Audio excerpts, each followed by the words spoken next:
অর্ণবদা তো চলে এলো। কি গো হিয়াদি, তুমি রেডি তো?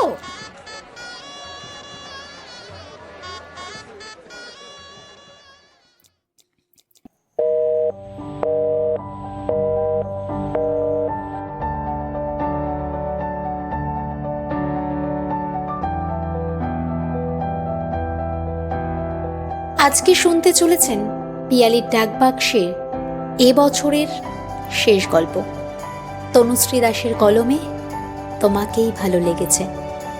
আজকের গল্পে কোনো ইন্ট্রো নেই, তবে এটুকু কথা দেওয়া থাক, আজকের গল্প শুনে আপনাদের কারোর মন খারাপ হবে না, বরং গল্পের শেষে প্রাপ্তির আনন্দটুকুই আপনাদের হয়ে থাকবে, কথা দিলাম।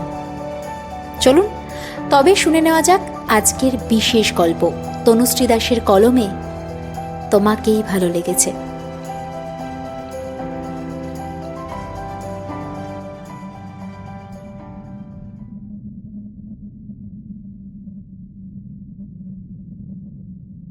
আমি শুধু তোমারই গল্পের নায়িকা। আরে আরে আরে, উফো। ডায়েরির শেষ লাইনটা শেষ হতে না হতেই পিছন থেকেই যেন এক প্রকার উড়ে এসে ছোঁ মেরেই ডায়েরিটা কেড়ে নিয়ে গেল অর্ণব। হিয়া সঙ্গে সঙ্গে ছুটে গিয়ে অর্ণব কিছু পড়ে ফেলার আগেই ছিনিয়ে নিল ডায়েরিটা। অর্ণবও সহজে ছাড়ার পাত্র নয়। বেশ কিছুক্ষণ কাড়াকাড়ির পর অবশেষে শুধুমাত্র হিয়াকে খুশি করতে ছেলে মানুষই বন্ধ করল সে। উফ, আচ্ছা ঠিক আছে, রাখুন আপনার ডায়েরি। কি এমন অমূল্য জিনিস বুঝি না। তাছাড়া 2024-এ এসে ডায়েরি কেউ লেখে? বেশ তো, আমি না হয় ওল্ড স্কুলই হলাম, তাছাড়া ডায়েরি যে সবারই অত্যন্ত ব্যক্তিগত এবং অমূল্য বস্তু তা জানেন না বুঝি? অন্য কারো ডায়েরি যে পড়তে নেই সেটা তো জানেন। না, আমার জানার দরকার হয়নি। আমি বড্ড অভদ্র, এত এটিকেসি জানা নেই তো আমার। জানি তো। আচ্ছা আসুন। এই বলে মৃদু হেসে হিয়া ব্যাগে ডায়েরিটা ঢুকিয়ে বেরিয়ে এলো লাইব্রেরির রুম থেকে, পেছন পেছন অর্ণব। এরপর ওদের গন্তব্যস্থল বাস স্ট্যান্ড। হিয়া আর অর্ণব বসুনগর উচ্চ বিদ্যালয়ের টিচার। হিয়া বাংলার আর অর্ণব ফিজিক্যাল সায়েন্সের। লাস্ট পিরিয়ডে অর্ণবের ক্লাস ছিল, হিয়ার ছিল না, তাই ছুটি অবধি সে একাই লাইব্রেরিতে বসেছিল ডায়েরিটা নিয়ে। ওর সবচেয়ে কাছের বন্ধু এই ডায়েরি, কখনো কাজ ছাড়া করে না, কাউকে ছুঁতেও দেয় না, সময় পেলেই ডায়েরিটা নিয়ে বসে পড়ে। অর্ণব ক্লাস থেকে ফিরে ওকেই খুঁজতে খুঁজতে লাইব্রেরিতে এসে পৌঁছেছিল। ও প্রায় সুযোগ খোঁজে হিয়ার এই অমূল্য সম্পদটা হস্তগত করার, যদিও পড়েই ফেরত দিয়ে দেবে। আসলে এমনভাবে হিয়া ডায়েরিটা আগলে রাখে বলেই অর্ণবের এত কৌতূহল। অবশ্য ডায়েরিটা একবার পড়তে পারলে হিয়ার ভেতরের মানুষটাকে আরেকটু বেশি চিনতেও পারবে সে। মেয়েটা ওর থেকে প্রায় বছর 3 ছোট, 8-9 মাস হলো জয়েন করেছে স্কুলে। তবু বাকিদের তুলনায় বয়সের পার্থক্যটা কিছুটা কম বলেই হয়তো বন্ধুত্বটা এই কমাসে বেশ জমে উঠেছে। কিন্তু মাঝে মাঝে অর্ণবের মনে হয় যেন মেয়েটাকেও চিনতেই পারে না। এত হাসি ঠাট্টা, কথার লেনদেনের মধ্যেও অদৃশ্য একটা গণ্ডিতে ঘিরে রাখে মেয়েটা নিজেকে। সেই গণ্ডি ভেদ করা অসাধ্য। তবু এই অল্পভাষী ব্যক্তিত্ব সম্পন্না শান্ত চোখের মেয়েটিকে নিজের সবচেয়ে কাছের মনে হয় ওর। মনের সমস্ত জমা কথা উজাড় না করে দিতে পারলে যেন শান্তি পায় না অর্ণব। তবে সবটা কি বলতে পেরেছে এখনো? ওর থেকে 2 পায়ে গিয়ে চলা হিয়ার দিকে চেয়ে হালতো হেসে অর্ণব বলল, যেটুকু এখনো বলা বাকি, একদিন সেটুকু ঠিক পড়ে ফেলবো তোমার। আজ ওরা একসাথে স্ট্যান্ডে গিয়ে বাস ধরল। এই টাইমটায় ভীষণ ভিড় হয় বাসে, তাই অর্ণব লাফিয়ে আগে বাসে উঠে দুটো সিট ম্যানেজ করতে করতে বলল, সাবধানে উঠুন, ভিড়টা একটু কমুক, আমি সিট রেখেছি। ভিড়টা কম হতে হিয়া উঠল। এটা রোজকার ঘটনা। হিয়া জানালার পাশের সিটটায় বসে। হিয়া নামে একদম শেষ স্টপেজে। অর্ণবকে নামতে হয় মাঝপথে। স্কুলে যাওয়ার পথে হিয়াও জায়গা রাখে। এই বাসে আসা যাওয়ার সময়টা খুব প্রিয় অর্ণবের। এই সময়টায় সে হিয়াকে ভালো করে দেখতে পারে কথার ছলে। হিয়ার মিষ্টি পারফিউম আর চুলের গন্ধে মন্ত্রমুগ্ধ হয়ে বসে থাকে। তখন বাস ভ্রমণটা তাকে যেন কোনো এক স্বপ্নের রাজ্যের রাজকুমার করে দেয়। স্কুল থেকে ফিরতেই টুং করে একটা মেসেজ ঢুকলো অর্ণবের ফোনে। ফোনটা হাতে নিতেই রাজ্যের সমস্ত বিরক্তি এসে জমা হলো ওর চোখে। তড়ির মেসেজ। উফ, এই মেয়েটা তো আচ্ছা জ্বালাতন শুরু করলো। দিন রাত নানা অছেলায় মেসেজ করেই যাচ্ছে। নাম্বার দেওয়াটাই ভুল হয়েছে সেদিন। সবকিছু খুঁটিনাটি জানা চাই, যেন প্রেমিকা। হ্যাঁ। মাস চারেক আগের কথা, সরস্বতী পুজোর দিন সকালে ফুলের দোকানটার সামনে গিয়েই অর্ণব দেখতে পেয়েছিল নীল রঙের শাড়ি পরা একটা মেয়ে বেশ রিকোয়েস্ট করছে দোকানদারকে কিছু একটা নিয়ে। একটু কাছে এগোতেই বিষয়টা পরিষ্কার হয়। আরে দাদা প্লিজ ব্যাপারটা বুঝুন, কারো একটা ফোন পে বা অনলাইন পেমেন্টের নাম্বার দিন না, আমি এক্ষুনি টাকা পাঠাচ্ছি। কিন্তু এই মুহূর্তে তো আমার কাছে কোনো ক্যাশ নেই। হ্যাঁ দেখুন, ওসব অনলাইন হবে না। হ্যাঁ, আপনি হয় নগদ টাকা দিয়ে ফুল নিয়ে যাবেন, আর না হলে ফুল রেখে দেবেন। বেকার পুজোর দিনে সকাল সকাল ঝামেলা করবেন না মাইরি। দাদা প্লিজ আজ দিয়ে দিন না, আমি কাল টাকাটা পাঠিয়ে দেব।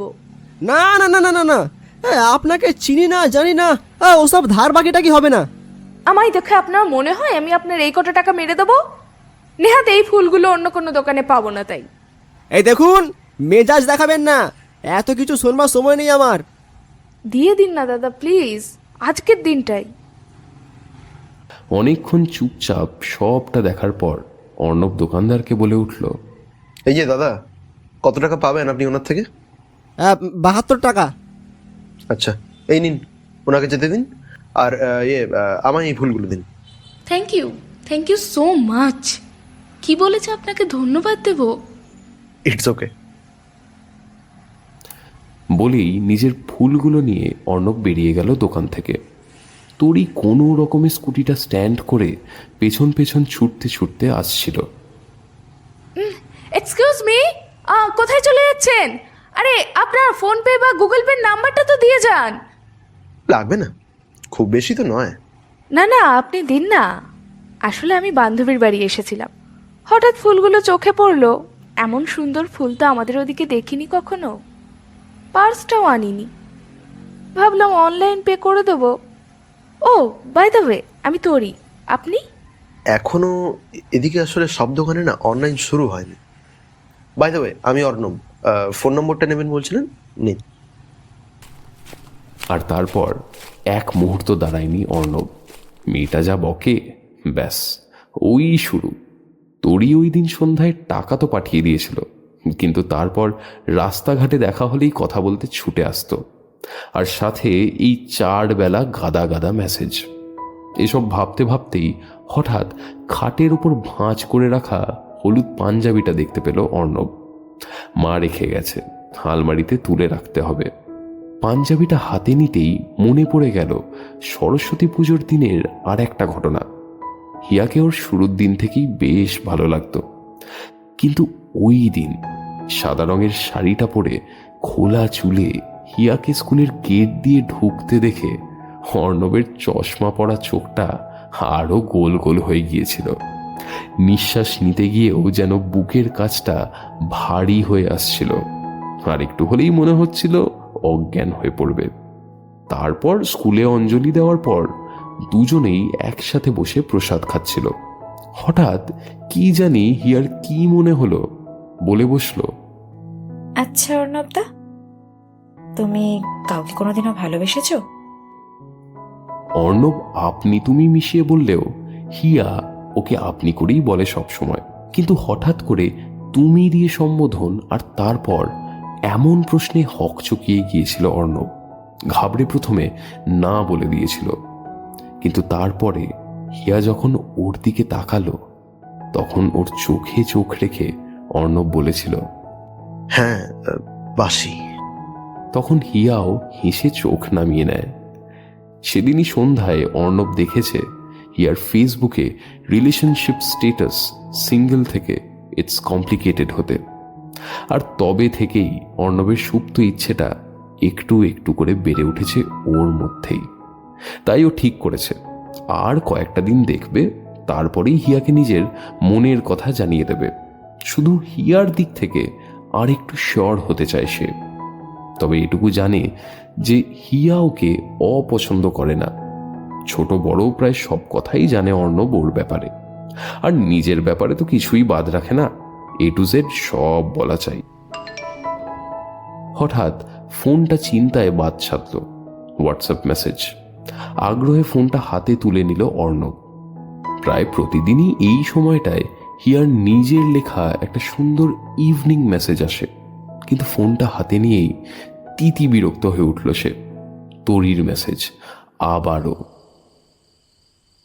এই মেয়েটার পাগলামি কিছুতেই যেন কাটতে চায় না, বরং দিন দিন বেড়েই চলেছে।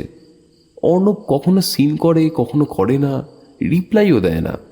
হিয়াকে সবটাই বলেছে অর্ণব, কিন্তু ইদানিং অর্ণব এসব বলতে ভয় পায়। তরির কথা শুনলেই অসম্ভব গম্ভীর হয়ে যায় হিয়া। অর্ণবের ভালো লাগছে না এখন তরির SMS এর রিপ্লাই করতে, তাই এই বিরক্ত ভাবটা কাটাতেই হয়তো তৎক্ষণাৎ হিয়াকে ফোন করল সে। রিং হওয়ার সাথে সাথেই রিসিভ করলো। Good evening. কি ব্যাপার? মন ভালো নেই, তাই প্রিয় বন্ধুর দ্বারস্থ হলাম। মিষ্টি করে হেসে উঠল হিয়া। অর্ণবের এরকম পাগলামি জানে এবং একই সঙ্গে বুঝেও সে। তা প্রিয় বন্ধুর কর্তব্য এখন কি? মন ভালো করতে হবে, তাই তো? নয়তো কি। বেশ, তাই করছি। আচ্ছা, একটা কথা জিজ্ঞেস করব, সত্যি উত্তর দেবে তো? আগে শুনি না। কাউকে ভালোবাসো তুমি? দেখো হঠাৎ করে ফোনটা কেটে গেল। অর্ণব ফোনটা বিছানায় ছুঁড়ে দিল। চার্জ শেষ, অফ হয়ে গেল। চার্জে দিয়ে ফোন করাটা ঠিক হবে কিনা ভাবতে ভাবতে ফোনটা আর করল না সে। আসলে যে প্রশ্নটা হিয়াকে সে করেছে তার উত্তরটা এখনই ফেস করতে চায় না সে, তাই ফোনটা চার্জে দিয়ে রুম থেকে বেরিয়ে গেল। এদিকে ফোনটা কেটে যাওয়ার পর হাতে ফোনটা নিয়ে স্তব্ধ হয়ে গেল হিয়া। বারবার যেন কানে বাজতে লাগলো অর্ণবের করা প্রশ্নটা। কাউকে ভালোবাসো তুমি? কাউকে ভালোবাসো তুমি? ভালোবাসি কি না? আনমনে বার কয়েক কথাটা বিড়বিড় করতে করতে ভেসে উঠল চোখের সামনে একটা লম্বা ফর্সা ছিপছিপে স্কুল ইউনিফর্ম পরা অবয়ব। দুটো বুদ্ধিদীপ্ত জলজলে চোখ আর দুগালে গভীর টোল ফেলা হাসি। ছেলেদের হাসি সাধারণত এতটা মিষ্টি হয় না, যদি না ছেলেটি শাহরুখ খান কিংবা আবির চ্যাটার্জি হয়। কিন্তু এই প্রথমবার রূপলী পর্দার বাইরে স্কুল টপার ন্যানা তলোয়ার হিয়া বসাকের হৃদয়ে ব্যথা তৈরি করতে পেরেছিল কেউ। হিয়া তখন ক্লাস 9, মাধ্যমিকে 92% নাম্বার নিয়ে ওদের স্কুলের ক্লাস 11-এ ভর্তি হয়েছিল ছেলেটি, উজান গাঙ্গুলি। তখন স্কুলের মহিলা মহলে সবচেয়ে চর্চিত নাম। তবে নিজের ভালো লাগাটা নিজের ভেতরে সযত্নে লুকিয়ে রেখেছিল হিয়া। দু একটা কাছের বন্ধু বান্ধব থাকলেও নিজের ব্যক্তিগত অনুভূতিগুলো বরাবরই নিজের মধ্যে চেপে রাখত সে। বরাবর ক্লাসে টপ করাটাই হয়তো দূরত্ব বাড়িয়ে দিয়েছিল বাকিদের থেকে। অন্তর্মুখী মেয়েটা অন্তরে একটু একটু করে সাজিয়ে তুলেছিল একটা বাগান, খুব গোপনে, কিন্তু খুব বেশি দিন লুকোতে পারেনি একজনের থেকে। সেদিন কোনো একটা কারণে লাস্ট ক্লাসটা হয়নি। বন্ধুদের জন্য অপেক্ষা করতে করতে লাইব্রেরির সামনে ফাঁকা অংশটায় গিয়ে দাঁড়িয়েছিল সে। হঠাৎই পেছন থেকে একটা গলা ভেসে আসে। দেখলে তোকে অন্য কেউ, উথাল পাতাল বুকের ঢেউ, তোরও কি ঠিক এমনটাই হয়? জানি তো তুই ফিনিক্স পাখি, দূরের তারা রঙিন ঘড়ি, তবুও তো তোকে ভেবেই সকাল হয়।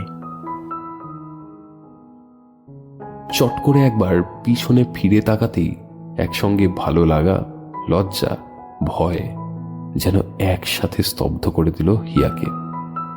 ওই শুরু, তারপর স্কুলে নিজেদের রেপুটেশন, বাড়ির রেস্ট্রিকশন, বন্ধুদের তীক্ষ্ণ দৃষ্টি সবটা বাঁচিয়ে কিভাবে যেন প্রেমটা হয়ে গিয়েছিল ওদের।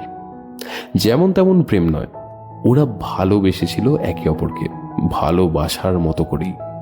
স্কুল, প্রেম, পড়াশোনা সব চলছিল ঠিকঠাক। হিয়া মাধ্যমিকে স্কুলে টপ করলো, উজানও রেকর্ড মার্কস নিয়ে উচ্চ মাধ্যমিক পাস করলো। কিন্তু হঠাৎই নিজের লক্ষ্যগুলো থেকে বেঁকে বসলো উজান। মেডিকেলে চান্স পেয়েও কিছুতেই গেল না সে। গো ধরে বাড়িতে অশান্তি করে, হিয়ার সাথে ঝগড়া করে, স্যারেদের কথা না শুনে কেমিস্ট্রি অনার্স নিয়ে ভর্তি হলো কাছের কলেজে। তবুও মেনে নিয়েছিল হিয়া। কিন্তু দিন দিন উজান যেন হারিয়ে ফেলতে শুরু করলো নিজেকে। পরপর 2 বছর ভয়ঙ্কর খারাপ রেজাল্টের পর একদিন ডেকে পাঠায় হিয়া। একটা কোনো বিষয় নিয়ে আগে থেকেই ঝগড়া চলছিল ওদের, কথাও বন্ধ ছিল বেশ কিছুদিন। পাগলের মতো ছুটে এসেছিল উজান। এতটা বদলে গেলে কি করে তুমি? বদলে গেলাম? আমি তো চেষ্টা করেছিলাম 2 দিন ধরে কন্ট্যাক্ট করার। তুমি তো... হ্যাঁ তাই, কাল রেজাল্ট বেরিয়েছে তোমাদের? মানে হ্যাঁ। কত পার্সেন্টেজ এসেছে? ছাড়ো না এসব, চলো না সবটা ঠিক করে নি। তুমি আর প্লিজ আমার উপর রেগে থেকো না। আজ থেকে তুমি মুক্ত উজান। মানে কি বলছো তুমি? Ujan Ganguly, you are free from the day. Hiya, কি বলছো এসব তুমি? আমি শুধরে যাব, আবার আগের মতো পড়াশোনা করব, সব ঠিক করে দেবো আমি, প্লিজ। তুমি তো চেষ্টাই করলে না উজান, হারিয়ে দিলে তুমি আমায়, আমাদের। কতবার তোমায় বুঝিয়েছি যে সবটা ঠিক রাখতে হবে, না হলে সবার চোখে ছোট হয়ে যাবে আমাদের ভালোবাসা। কিন্তু তুমি কিচ্ছু বুঝলে না, কিচ্ছু শুনলে না পর্যন্ত। তোমার বাড়ির লোকজন, তোমার বন্ধুরা সবাই আমাকেই তো দায়ী করে তোমার মেডিকেল ছেড়ে দেওয়ার জন্য। আর আমার এই শেষ লজ্জাটুকুও তুমি রাখলে না। না না হিয়া, আমি সবাইকে বুঝিয়েছি, কেউ তোমায় ভুল বোঝে না। বিশ্বাস করো তুমি, কেউ তোমায় ভুল বোঝে না। এভাবে বোঝাবে তুমি সবাইকে? আর আর আমি যে নির্দোষ তার প্রমাণ কই উজান? আরে এসব বাদ দাও, আমাদের ভবিষ্যৎ সেটাও কি তোমার ওই বোঝানো দিয়ে চলবে? যাক, আমাদের একসাথে আর থাকা হবে না তাহলে। আসছি, ভালো থেকো। উজান ভীষণভাবে আঁকড়ে ধরেছিল হিয়ার হাত। হিয়া জানতো উজানের পৃথিবীটা ধ্বংস হয়ে যাচ্ছে, তবু দাঁতে দাঁত চেপে নিজেকে শক্ত করেছিল সে। হিয়া! ওই ডাকের মধ্যে যে আকুতি ছিল, হিয়া তাকাতে বাধ্য হয়েছিল, কিন্তু বলেছিল, আসছি, যদি কোনোদিন নিজেকে প্রমাণ করতে পারো, নিজেকে সঠিক রেখে জীবনে কিছু অ্যাচিভ করতে পারো, তাহলে। কম কথায় খুব ছোট্ট করে 4 বছরের সম্পর্কের ইতি টানে হিয়া। কখনো কখনো থেকে যাওয়ার চেয়ে চলে আসাটা খুব ইম্পর্টেন্ট হয়। সেদিন হিয়া বুঝেছিল, হিয়া ওভাবে আঘাত দিয়ে ছেড়ে না এলে উজানের মতো ট্যালেন্টেড ছেলেটা হয়তো নিজের পথ থেকে বিচ্ছিন্ন হয়ে পড়বে। তাই চলে আসাটাই সঠিক ভেবে তাই করেছিল সে। চলে আসার মুহূর্তে উজানের চোখের অসহায় দৃষ্টি আজ এত বছর পরেও বুকের ভেতর বিঁধে আছে হিয়ার। জীবনের প্রতি বিতৃষ্ণা আর তীব্র অভিমান নিয়ে মাঝপথে গ্র্যাজুয়েশন ছেড়ে বাইরে চলে যায় উজান। ব্যাস, সব শেষ। ফোনে একটা মেসেজ ঢুকতেই ভাইব্রেট হয়ে উঠল, আর চমকে হিয়াও বাস্তব দুনিয়ায় নেমে এলো। ফোনটায় কিছুক্ষণ একটা নাম্বার ডায়াল করতে আর মুছতে লাগলো। অনেকক্ষণ এমনটা চলার পর কলটা লাগিয়েই ফেলল সে। রিং হতে লাগলো, ওপাশ থেকে কেউ তুলছে না। শেষ রিংটা শুরু হতে ফোনটা হিয়া কাটার জন্য তুলতেই ওপাশ থেকে শান্ত অথচ গম্ভীর স্বর ভেসে এলো, হ্যালো। কানে ফোনটা গুজে নিঃশব্দে বসে থাকলো হিয়া। শব্দটা অনুভব করতে চাইল, ওপাশেও কোনো আওয়াজ নেই। মিনিট 6 এভাবে কাটার পর ওপাশ থেকে একটু হালকাভাবে কথা এলো। মনে পড়ল? এতক্ষণে হিয়া দীর্ঘশ্বাসটা চেপে বলল, অর্ণবদা ফোন করে জানতে চাইলো আমি কাউকে ভালোবাসি কিনা। ওপাশ থেকে উত্তর এলো, তাই? তা কি বললে? উহুম, বলিনি। তার আগেই ফোনটা কেটে গেল। হয়তো চার্জ নেই। যা, তা সে হোক, অর্ণব কাল জেনে নেবে। আচ্ছা, আমিও যদি জিজ্ঞেস করি, কি বলবে? হিয়া অন্য মনস্কভাবে বলল, জানি না। অর্ণবদার প্রতি একটা ভালো লাগার অনুভূতি আছে ঠিকই, কিন্তু সেটাকে ভালোবাসা বলে কিনা জানি না। আর না জানলে বলি বা কি করে। তা বেশ, কাজ আছে বুঝলে। আজ রাখি, অনুভূতিটা পাকা হলে জানতে পারবো আশা করি। শুভরাত্রি। নিশ্চয়ই, শুভরাত্রি। বলে হিয়াও ফোনটা অফ করে চার্জে বসিয়ে রাতের খাবার খেতে গেল। তার ঠিক দিন 5 পরে অর্ণব তরির এই সব কাজকর্মে অতিষ্ঠ হয়ে উঠেছে। আর কোনো রিস্ক নিতে চায় না সে। তাই আজই হিয়াকে আলাদা করে দেখা করার ব্যাপারে কথা বলবে। কিন্তু সেদিন স্কুলে গিয়ে কথা বলা তো দূর, ওর সামনে পর্যন্ত যেতে পারল না সে। কেমন একটা টেনশন আর নার্ভাসনেসে বুকের ভেতরটা ঢিপ ঢিপ করছে তার। তাই হিয়াকে একরকম এড়িয়েই চলছে অর্ণব। ব্যাপারটা আর কেউ বুঝতে না পারলেও হিয়ার দৃষ্টি এড়ায়নি। কিন্তু কোনো কিছু বলা ওর ধাতেই নেই। অভ্যেস মতো স্বাভাবিকই রাখল নিজেকে। কিন্তু ছুটিতে সেদিন হিয়া একাই স্কুল থেকে বেরিয়ে স্ট্যান্ডের দিকে যায়। কিছুটা রাস্তা যাবার পর দেখে পিছনে অর্ণব ছুটতে ছুটতে আসছে। অর্ণবকে দেখে থেমে যায় হিয়া। অর্ণব কাছে এসে হাঁপাতে হাঁপাতে আর তোতলাতে তোতলাতে বলা শুরু করলো, তুমি আপনি মানে তুমি এভাবে একা একা বেরিয়ে এলে যে? হিয়া চলতে চলতেই বলা শুরু করলো, কারণটা কি এতই কঠিন বোঝা অর্ণবদা? অর্ণব উত্তর দিতে পারল না।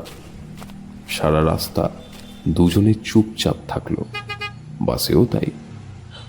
কিন্তু অর্ণবের স্টপেজ আসার একটু আগে অর্ণব বলল, হিয়া, এই উইকেন্ডে সরোজিনী পার্কে আলাদাভাবে কি আমরা দেখা করতে পারি? অর্ণব ভেবেছিল হিয়া হয়তো কেন, কি এসব অনেক প্রশ্ন করবে, তাই সে মনে মনে উত্তরগুলো সাজিয়ে নিচ্ছিল। কিন্তু হিয়া ছোট্ট করে শুধু বলল, ঠিক আছে, রবিবার বিকেল 4টে। অর্ণব শুনে একটু অবাক হলেও মনে মনে আনন্দের সীমা ছিল না ওর। কথায় কথায় ওর স্টপেজও চলে এলো। সেও আচ্ছা বলে নেমে পড়ে। সেদিন সন্ধেবেলায় হিয়া তার ওপারের মানুষটাকে ফোন করে সবটা জানায়। ওকে এটাও বলে যে সে কি করবে বুঝতে পারছে না। নিজের অনুভূতিগুলোর ব্যাপারে সে নিজেই সচেতন নয়। ওপারের মানুষটা শুধু হেসে বলে, সময় তো এখনো 2-3 দিন আছে, নিজেকে একটু যাচাই করে নিও। তবে মাথার না, মনের কথাই শুনো। কারণটা জানো তো? পেয়ার রিজনেবল नहीं होता, পেয়ার বেওয়াজা होता है। বুঝলে? শুভরাত্রি। তারপর এই 2-3 দিনে প্রতিটা দিনই স্কুল থেকে ফেরার পর ফোনে গ্যালারি খুলে অর্ণবের ছবিটা নিয়ে বসতো হিয়া। ছবিটা নিজেই সে সরস্বতী পুজোর দিন তুলেছিল। হলুদ পাঞ্জাবি, সরল হাসি মুখ।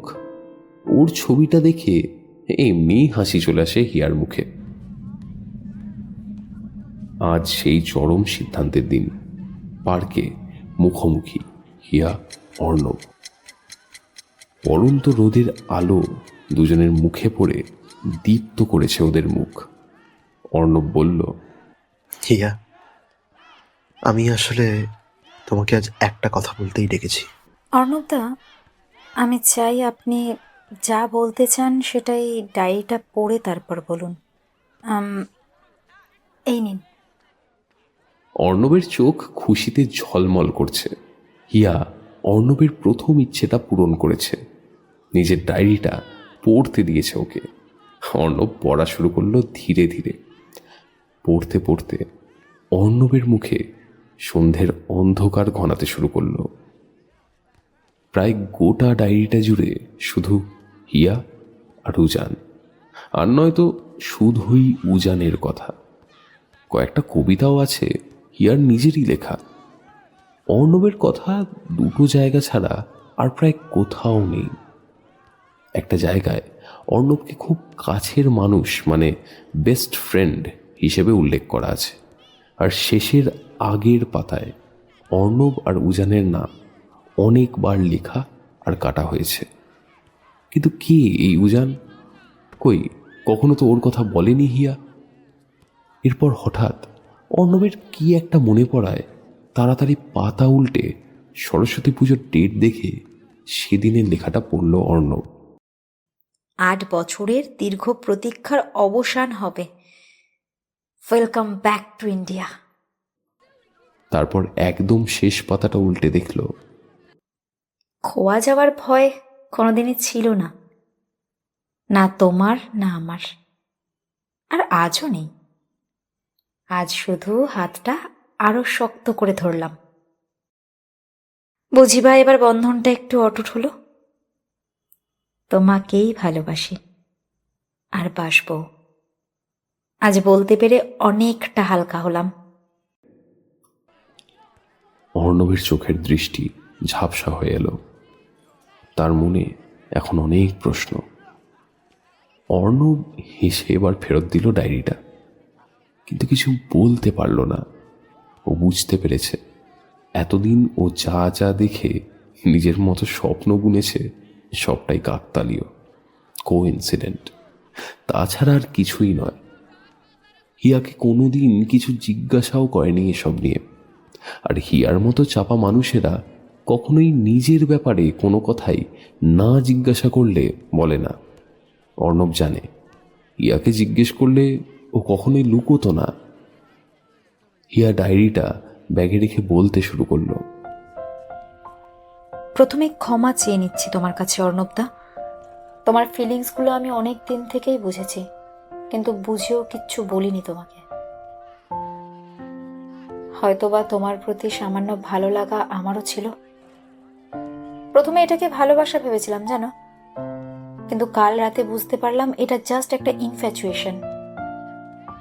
তোমার ছবি দেখে প্রতিদিন তোমার মুখটা মনে করার অনেক চেষ্টা করেছি, কিন্তু বিশ্বাস করো পারিনি আমি। তোমার মুখটা চোখের সামনে আসতে না আসতেই তোমার মুখটা সরিয়ে বারবার জল জলে চোখে আধো আধো হাসি নিয়ে 8 বছর আগেকার সেই উজান এসে দাঁড়িয়েছে। তুমি আমার জীবনে না এলে হয়তো কোনোদিন ভালোবাসা আর ভালো লাগার পার্থক্যটা আমি জানতে পারতাম না। যদি কিছু মনে না করো, একটা কথা জিজ্ঞেস করব? প্লিজ বলো। উজান কে এসে? কখনো তোর কথা বলনি? আমি তখন ক্লাস 9-এ, যখন আমাদের সম্পর্কটা শুরু হয়। তারপর একটু ভুল বোঝাবুঝিতে ব্রেকআপ, আর তারপর সে এখান থেকে সবকিছু ছেড়ে লন্ডন চলে যায় হায়ার ডিগ্রির জন্য। আমি প্রথমে ভেবেছিলাম সবটাই বোধহয় শেষ হয়ে গেছে, কিন্তু পরে বুঝতে পারলাম দূরত্ব ডাজ নট ম্যাটার অর্ণবদা। আসলে আমাদের সম্পর্কটাতে একটু স্পেস ছিল না, যেটা সব সম্পর্কে খুব দরকারি। আর এই 8 বছর আমাদের ভালোবাসারই হয়তো পরীক্ষা ছিল। আসলে কি জানো তো, নিজেদের ভবিষ্যৎ আর সম্পর্কের জন্য এই মিউচুয়াল ব্রেকআপটা আমাদের দরকার ছিল। দূরত্ব, সময় এসব জাস্ট কিচ্ছু না। আসলে তো ওটা শুধু কথার কথাই ছিল। ভালোবাসাটা একই রয়ে গেছে। লিখিত বিচ্ছেদের মধ্যেও অলিখিত এক সম্পর্কের মধ্যে আমরা ছিলাম। তাহলে আবার কবে থেকে, মানে তোমাদের মধ্যে ব্রেকআপের পরও তাই আজ অবধি আমাদের মধ্যে যোগাযোগ ঠিকই ছিল। একে অপরকে সব কথা শেয়ার করতাম, না বলে থাকতেই পারতাম না। সরস্বতী পুজোর দিনই ও জানায় যে ও ইন্ডিয়াতে ফিরছে। লন্ডনে পড়াশুনো শেষ করে ওখানেই একটা জব পেয়েছিল, ওটা ট্রান্সফার নিয়ে পরের সপ্তাহে ফিরে আসছে। ওর ফেরার খবর পেয়ে কেমন যেন একটা অন্যরকম অনুভূতি হয় জানো। অজান্তেই ওই দিন আবারও প্রেমে পড়ি ওর। তাই রিলেশনশিপ স্ট্যাটাসটা ওই দিনই বদলে দিই। ওই দিন তোমার আমায় ইগনোর করাতে আমার খারাপ লেগেছিল, কিন্তু কোনো কষ্ট হয়নি। কিন্তু সেদিন যখন উজান আমাকে বলল, ব্যাস তাহলে আর কি, অর্ণবকে মনের কথা জানিয়ে দাও। আর আমি কি, আমি পার্মানেন্টলি বিদায় নিই, মাঝে সাঝে কথা হবে। কথাগুলো ও যেন তো হেসেই বলেছিল, কিন্তু আমি সারা রাত কাঁদলাম। খুব ভয় হচ্ছিল ওকে হারিয়ে ফেলার। কষ্টে আমার বুকটা জাস্ট ফেটে যাচ্ছিল। কেন আবার এরকম ফিল করছিলাম আমি না বুঝতে পারছিলাম না। শুধু এটুকুই বুঝতে পারলাম, ভালো আমি আজও ওকেই বাসি, আর কেউ নেই আমার মনে। তাই কাল রাতেই আর দেরি না করে ওকে সব জানিয়ে দিলাম। ব্রেকআপের পর আমাদের মধ্যে অনেক কথা হয়েছে, কিন্তু উজান আর কোনোদিনই আমাকে ভালোবাসার কথা বলেনি।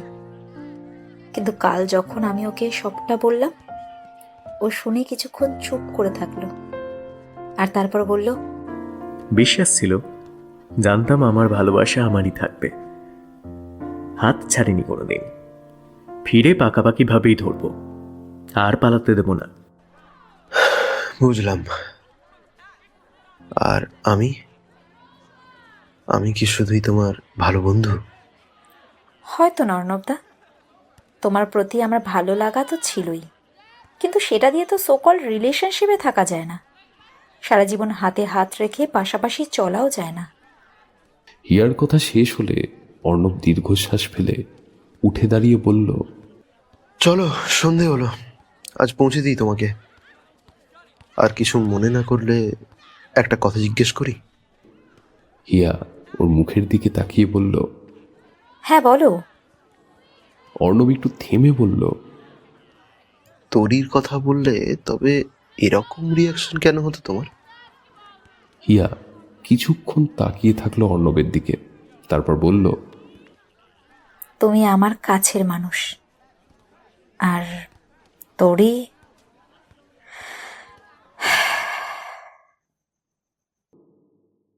4 বছর পরের কথা।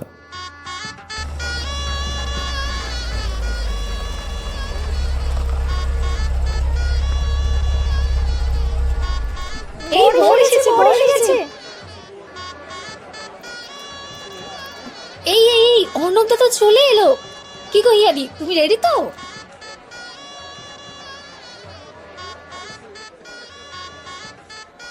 বর বেশে গাড়ি থেকে নামলো অর্ণব। বরণডালা আর মিষ্টি নিয়ে হিয়া এগিয়ে গেল গাড়ির দিকে। এদিকে বরের গাড়ি ঢুকতে দেখেই উজান তাড়া দিল কোণের ঘরে। কিরে, তোদের হলো? আর কতক্ষণ? বর যে এসে গেল। বর আসার খবর শুনে খুলে গেল ঘরের দরজা। ভেতর থেকে ছুটে বেরিয়ে গেল মেয়ের দল। ঘর ফাঁকা দেখে উজান ঢুকলো ঘরের ভেতরে। টুকটুকে বউয়ের সাজে বেশ মিষ্টি দেখাচ্ছে তরিকে। উজান গিয়ে দাঁড়ালো তরির সামনে। কি সুন্দর দেখাচ্ছে আমার ছোট্ট বোনটাকে। কিরে, তুই খুশি তো? খুশি মানে আমি ভীষণ খুশি। তুই আর বৌদি ভাই না থাকলে যে আমি অর্ণবের মনে আমার প্রতি ফিলিংসটাই জাগাতে পারতাম না। আর তা না হলে আজকের দিনটাও আসতো না, আমার ভালোবাসাটাও অসম্পূর্ণই থেকে যেত রে। শুধু তোদের ছেড়ে এই বাড়ি ছেড়ে চলে যেতে হবে ভাবলেই না ভীষণ কান্না পাচ্ছে। তবু এটুকু ভরসা বৌদি ভাই আছে, নয়তো তোকে ছাড়া আমি কিছুতেই যেতে পারতাম না। আরে পাগলি মেয়ে, ছেড়ে যাচ্ছিস কে বলল? শুধু একটু দূরে যাচ্ছিস। যখনই মন খারাপ হবে তোকে আর অর্ণবকে বেঁধে নিয়ে চলে আসবো। কি হাস এবার একটু। তারপর ধুমধাম করে বিয়ে হয়ে গেল অর্ণব আর তরির। ওদের বিয়ের সম্পূর্ণ দায়িত্ব সামলালো হিয়া নিজে। উজান সব সময়ের মতো হিয়ার পিছনে একটা অদৃশ্য সাপোর্ট দিয়ে গেল শুধু। কে বলেছে জীবনে প্রেম একবারই আসে? আমরা জানি না আমাদের মন কখন কার কাছে কিভাবে বাধা পড়ে যায়, কিভাবে সবচেয়ে অপছন্দের মানুষটা হয়ে ওঠে আমাদের জীবনের অবিচ্ছেদ্য অংশ, আবার কিভাবে যেন অদ্ভুত একটা টানে জুড়ে যায় ভেঙে যাওয়া পুরনো কোনো ছবি। আসলে আমরা সবাই ভালোবাসার কাঙাল। যেখানে আমরা যত্ন পাই সেখানেই কেমন নিজেদের ফিট করে নিই। পৃথিবীর সমস্ত ভালোবাসারা এভাবেই ভালো থাক, জুড়ে থাক।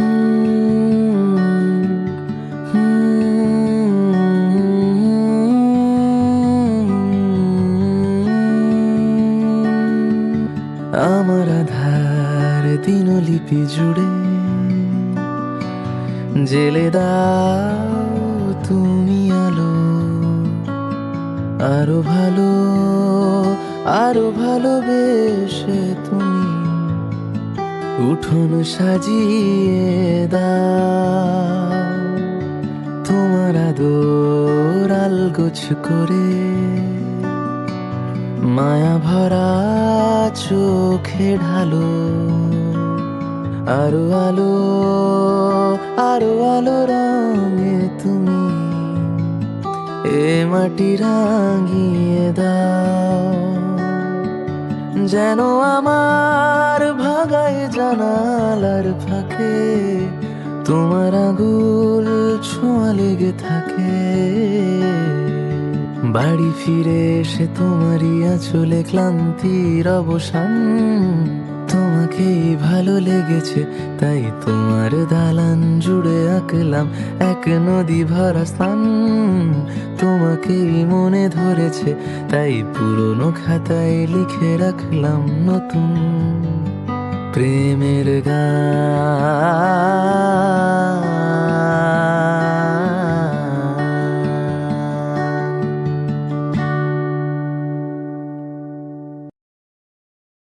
এতক্ষণ শুনছিলেন তনুশ্রী দাসের কলমে তোমাকেই ভালো লেগেছে।